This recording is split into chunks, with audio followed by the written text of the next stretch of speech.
Olá, o Ciência é Tudo tá no ar, trazendo para você muita informação e conteúdos sobre ciência, tecnologia e inovação.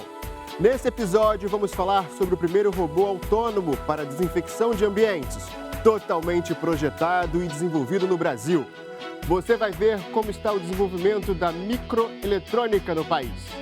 Vamos conhecer também o trabalho feito no Centro de Radiofarmácia do IPEM, Instituto de Pesquisas Energéticas e Nucleares. E tem ainda uma matéria especial sobre um acervo da USP, que conta parte da história da ciência brasileira. Tudo isso e muito mais no Ciência é Tudo. Então, vem comigo nessa viagem pelo conhecimento.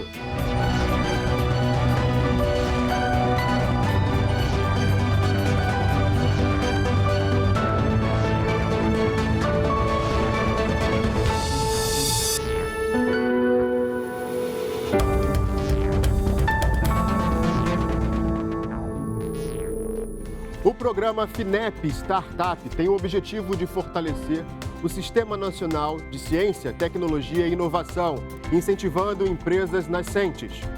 Um exemplo é a startup Instor Projetos e Robótica, que construiu o robô Jaci com o apoio da FINEP. É o primeiro robô autônomo criado para desinfecção de ambientes totalmente projetado e desenvolvido no Brasil. Jaci é capaz de prevenir e reduzir a propagação de agentes infecciosos, como bactérias, fungos e vírus em ambientes hospitalares.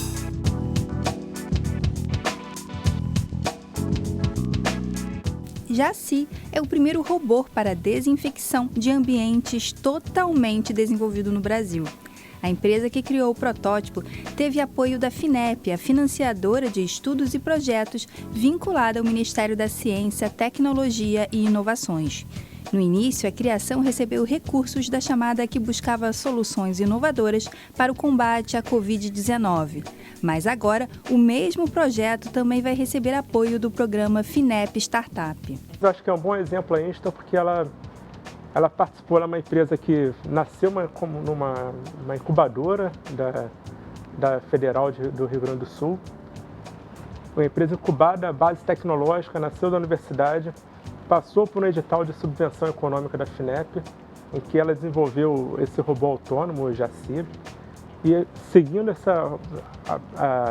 a trajetória dela após a conclusão desse robô, ela entrou no edital do FINEP Startup, em quem está apoiando agora essa empresa para estruturar a sua equipe de venda e começar a fazer suas primeiras vendas, além de possibilitar a produção do lote pioneiro desse robô Jaci para atender a demanda do mercado.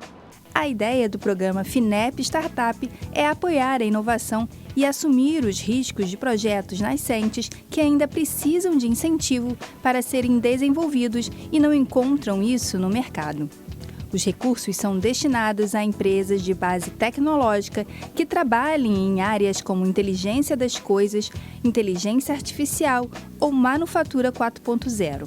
São startups que estão ali no seu início dessa trajetória e precisam de recursos financeiros e não conseguem esse dinheiro através de crédito, porque crédito exige uma garantia, e também não estão no estágio ali de ter um recurso através dos outros programas da FINEP, como de subvenção econômica. A gente chama esse estágio normalmente como Vale da Morte, né? A empresa precisa desse recurso para investir na sua linha de produção, investir talvez na estruturação de uma equipe de vendas, mas não consegue porque suas vendas ainda não estão atrativas o suficiente para conseguir manter internamente o seu negócio. Então, a FINEP optou por estruturar um programa, FINEP Startup, que a gente apoia essa empresa através do instrumento de opção de compra, tá? A gente aporta recurso financeiro nessa empresa e no futuro, caso essa empresa venha a ter de fato um sucesso, a gente pode se tornar acionista dessa empresa.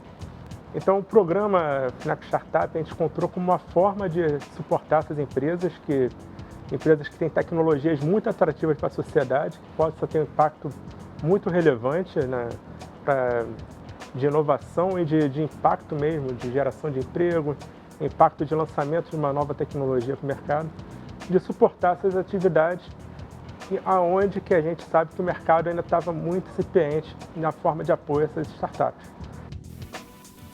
Cada empresa recebe cerca de R$ 1 milhão. Desde 2017, a FINEP já apoiou 34 empresas por meio de editais. E a ideia agora é adotar o apoio de fluxo contínuo, quando basta a empresa entrar em contato com a FINEP sem necessidade de abrir chamadas públicas. Que a FINEP, assim, ela é uma empresa pública que tem como foco fomentar a inovação. A gente apoia desde projetos de universidades, projetos, a infraestrutura de parque de pesquisas, e a gente também tem como foco essa criação, a geração de empregos, de inovações através das startups. Então a gente tem esse portfólio de programas de apoio. A gente está aqui hoje no Espaço FINEP, que é um programa de aceleração da FINEP. Então a gente tem esse programa de aceleração próprio da FINEP também, que tem como foco apoiar essas startups. Tem uma premiação para essas startups que passam por esse programa de aceleração. E é isso, a gente espera impactar de fato a sociedade com os nossos programas, com as nossas ações.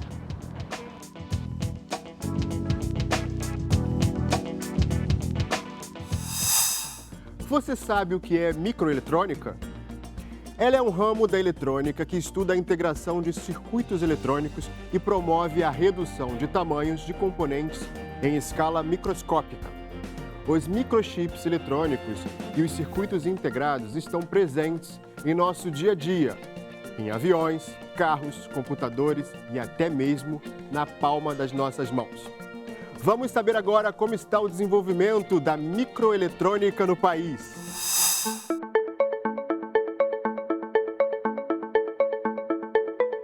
Ele está aí agora, ao seu lado, na sua mão, no bolso ou na bolsa. Tecnologia que hoje faz parte da rotina e da funcionalidade da vida, com aplicativos de comunicação, bancários, agendas e até lazer. Mas do protótipo criado nos anos 1970 e comercializado uma década depois até hoje, muita coisa mudou, ou melhor, miniaturizou. Isso graças à microeletrônica, um ramo da eletrônica que estuda circuitos em escalas cada vez menores, cada vez mais microscópicas. Resultado visível é a passagem do celular tijolão a bancos, contatos, restaurantes, jogos, tudo incluído em cerca de 15 centímetros. Mas hoje a microeletrônica está em praticamente tudo. Nos carros, nas TVs, nos computadores, no trabalho e até nos consultórios médicos, e com novos desafios chegando. A eletrônica começou em 1904, quando foi desenvolvida a válvula eletrônica, que a gente pode encontrar, por exemplo, em museus e em rádio lá de avô, bisavô. Só que a válvula eletrônica é volumosa e consome muita energia. Então, em 1947, foi desenvolvido o circuito integrado, que tem dimensões muito menores e consome muito menos energia. Para a gente ter uma comparação, é como se a válvula fosse do tamanho do Cristo Redentor e o transistor como se fosse do tamanho da mão de uma pessoa. Em 1958, um pesquisador conseguiu colocar alguns componentes em um substrato, formando assim o primeiro circuito integrado.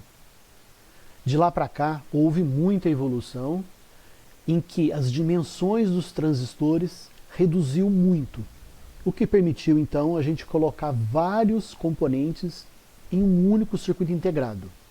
A microeletrônica está presente de forma muito intensa em nossas vidas. Pode ser de forma mais explícita, como é o caso de celular, tablet, computador, monitor de TV, ou pode ser de uma forma um pouquinho mais discreta, como geladeira e máquina de lavar roupa. Mas o fato é que ela está presente em todas as outras áreas. Na área de medicina, são tantos equipamentos que existem por causa da microeletrônica. Na parte de transporte, controle de aviões, carros, caminhões, trens. No caso da parte de comunicações, nós não teríamos a velocidade das comunicações que a gente tem hoje em dia se não fosse a microeletrônica. Este grupo de microeletrônica da Universidade Federal de Itajubá, em Minas Gerais, tem aplicações práticas na biomedicina. Um dos projetos desenvolvido pelo grupo é um sistema para aquisição de sinais cardíacos utilizando eletrodos secos. A ideia seria, então, colocar o circuito que vai aquisitar os sinais em um substrato, uma base adesiva. E aí, por exemplo, o paciente, ao chegar no hospital, recebe um adesivo que é colocado no seu peito para monitoramento dos sinais cardíacos. Esses sinais seriam, então, transmitidos para um celular, por exemplo. E ainda, como desenvolvido aqui, seria feito monitoramento desses sinais. Não para verificar a frequência cardíaca, como já existem esses smartwatches, mas sim para analisar os sinais e verificar se existe algum problema. E caso haja problema, notificar o médico. Mas se um desafio é solucionar equações, elaborar projetos e montá-los em sintonia com os avanços tecnológicos, outro que a área percebe é a adesão das mulheres às carreiras. Por isso, a Sociedade Brasileira de Microeletrônica criou um programa chamado PET, Putting All Together. Quem explica a iniciativa é a primeira mulher a presidir a SB Micro. Eu sou a primeira mulher presidente da Sociedade Brasileira de Microeletrônica em mais de 50 anos da microeletrônica no país. E na minha área são poucas as mulheres. E qual é o nosso papel? Inspirar meninas, mostrar que é possível. Aqui no Paraná e em alguns estados do país nós temos um projeto chamado Maná. Esse projeto é dedicado a estimular meninas para a participação nessas áreas e ele é realizado em escolas públicas. E é aqui, do interior do Paraná, na cidade de Cianorte, que eu coordeno a microeletrônica do país, que eu coordeno o ecossistema Maná, que eu coordeno o Comitê Assessor de Microeletrônica do CNPq, que eu também faço parte do Comitê Assessor de Tecnologia da Informação do Ministério da Ciência e Tecnologia. Isso é importante dizer? É. Mulheres que conseguem ascender nas carreiras devem contar as suas histórias para mostrar que é possível. Seja você de onde for, você pode estar no lugar que quiser.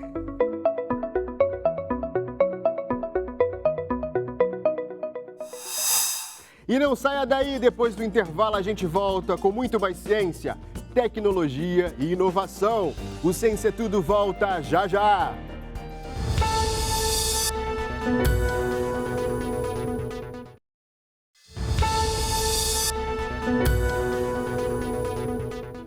Estamos de volta com Ciência Tudo, a sua revista semanal sobre ciência, tecnologia e inovação. E agora nós vamos conhecer um pouco do trabalho feito no Centro de Radiofarmácia do IPEM, Instituto de Pesquisas Energéticas e Nucleares. Além de ser o pioneiro na produção de radioisótopos, o IPEM é o principal fornecedor de radiofármacos do Brasil. Vamos conhecer como funciona o processo de eluição utilizado para a extração do material radioativo e saber quais são os desafios do setor.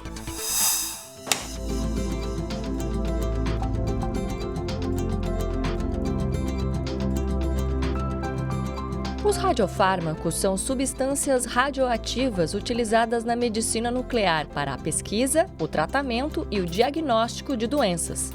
O IPEM, Instituto de Pesquisas Energéticas e Nucleares, produz 85% dos radiofármacos consumidos no país. Vamos conhecer agora um pouco do trabalho feito no Centro de Radiofarmácia do IPEM. Primeiramente, a gente tem um laboratório de pesquisa, onde nós fazemos a marcação, vamos dizer assim, do nosso material com o elemento radioativo.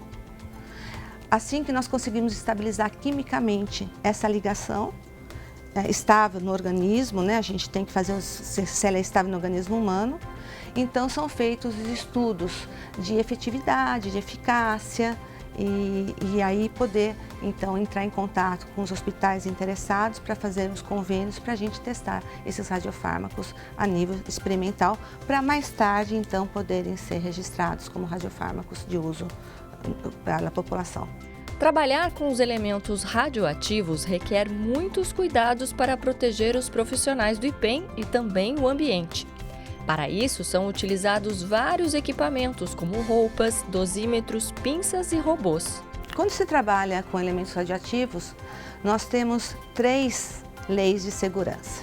A primeira é o distanciamento. Quanto mais distante, mais seguro você está. Quanto mais rápido é o tempo. E em relação à blindagem, que são, então, um nível de segurança em que nós vamos atenuar a radiação que vai ser recebida, né, pela pessoa que está manipulando esse material. Então, os laboratórios de desenvolvimento, primeiro, eles não podem trabalhar com a quantidade maior do que é estabelecida pela radioproteção. Então, nós trabalhamos com quantidades seguras de elementos radioativos, que vai permitir, então, a segurança de quem está trabalhando, né? Então, temos as blindagens, temos a atividade que não é muito alta, mas o suficiente para validar o estudo. E aí nós vamos ter todo o maquinário que vai nos permitir analisar os resultados desses estudos. Bom, aqui nós temos um exemplo, né, dos materiais que aqui nós fabricamos no Centro de Radiofarmácia. Essa é a grande estrela da radiofarmácia, é um gerador de molibdeno tecnécio.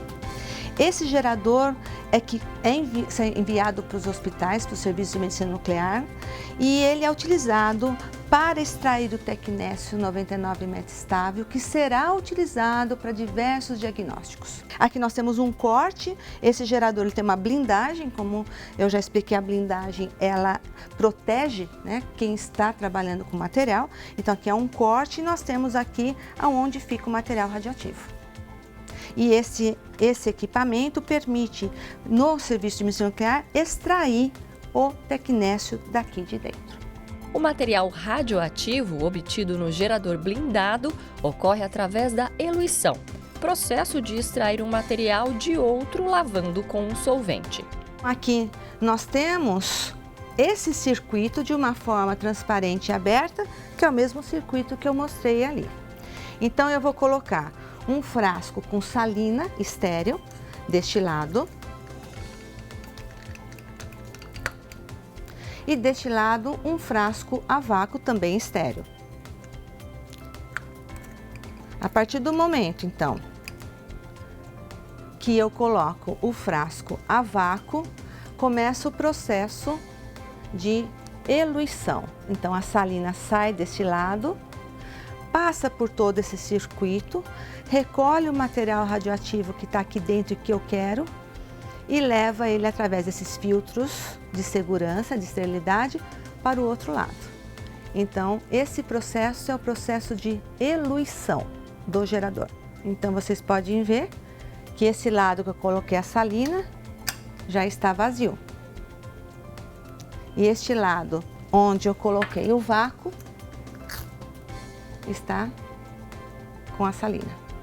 Entre os principais desafios do setor estão a criação de novos radiofármacos e a ampliação do acesso a esses produtos. A gente tem vários desafios, né? Eu diria que um dos desafios é o desenvolvimento de novos radiofármacos.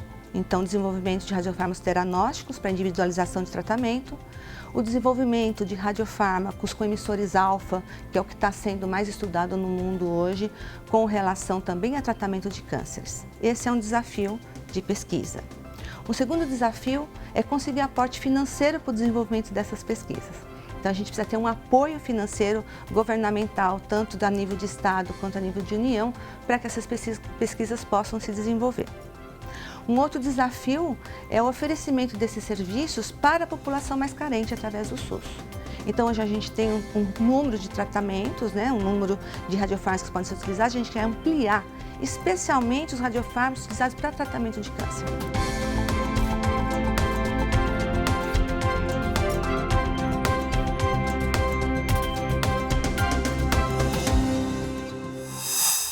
Sabe o que é tão importante quanto fazer ciência? é conhecer a sua história. Um acervo da Universidade de São Paulo preserva milhares de documentos que contam parte da história da ciência brasileira desde a década de 1930. Entre os documentos do acervo está uma carta do cientista Albert Einstein a um professor de física da USP.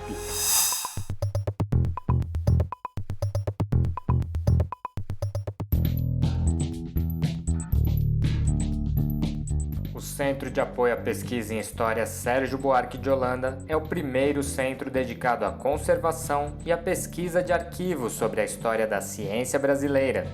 Localizado na Faculdade de Filosofia, Letras e Ciências Humanas da Universidade de São Paulo, preserva quase 50 mil materiais como DVDs, fitas, fotos, teses, livros e até diplomas.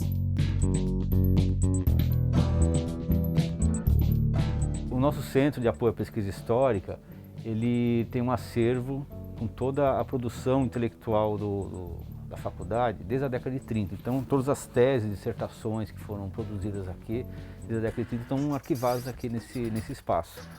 Além disso, tem uma coleção importante de documentos intelectuais, de professores que já se aposentaram ao longo das décadas em que a faculdade funcionou, coleções de revistas, coleções de jornais importantes, um acervo que é na verdade, um laboratório vivo para os estudantes de história, que podem, a partir desse acervo, desenvolverem técnicas, desenvolverem a sua vocação para preservarem os documentos e a história do nosso país. Uma das tarefas que o CAP assumiu ao longo dos anos, ele foi criado em 1962, é de criar um acervo e preservar esse acervo. Esse acervo original é o acervo da Faculdade de Filosofia.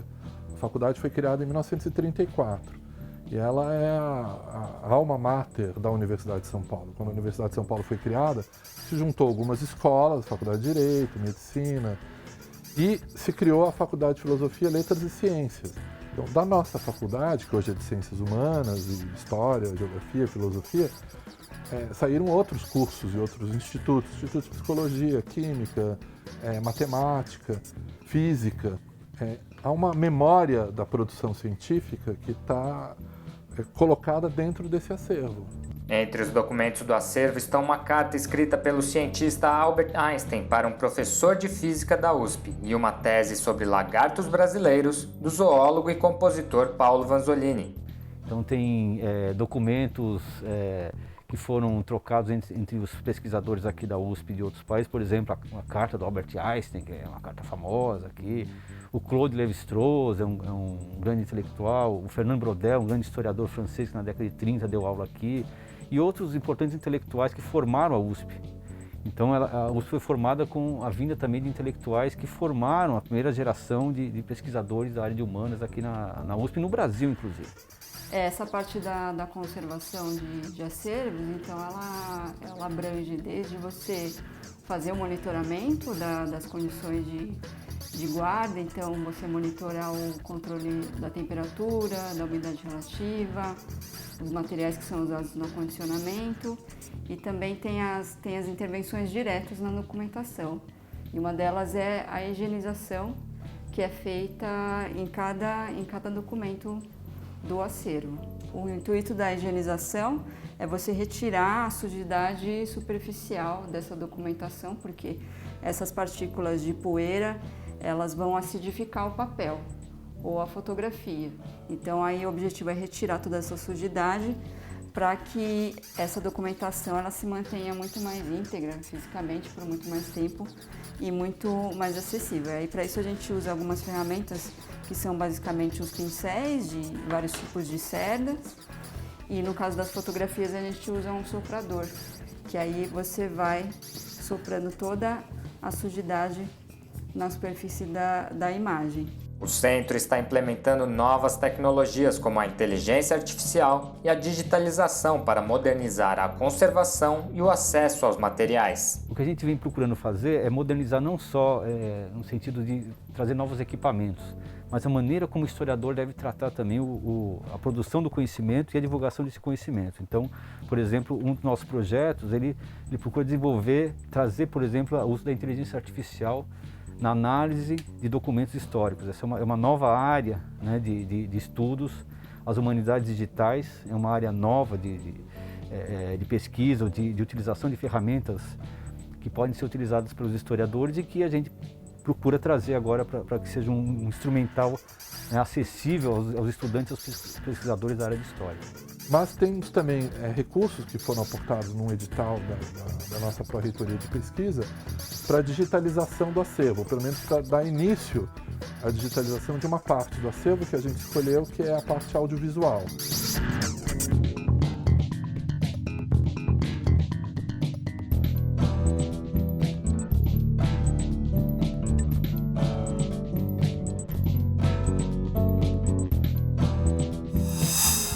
E o Ciência é Tudo de hoje está terminando. Eu espero que você tenha gostado dessa nossa jornada pelo universo da ciência, tecnologia e inovação.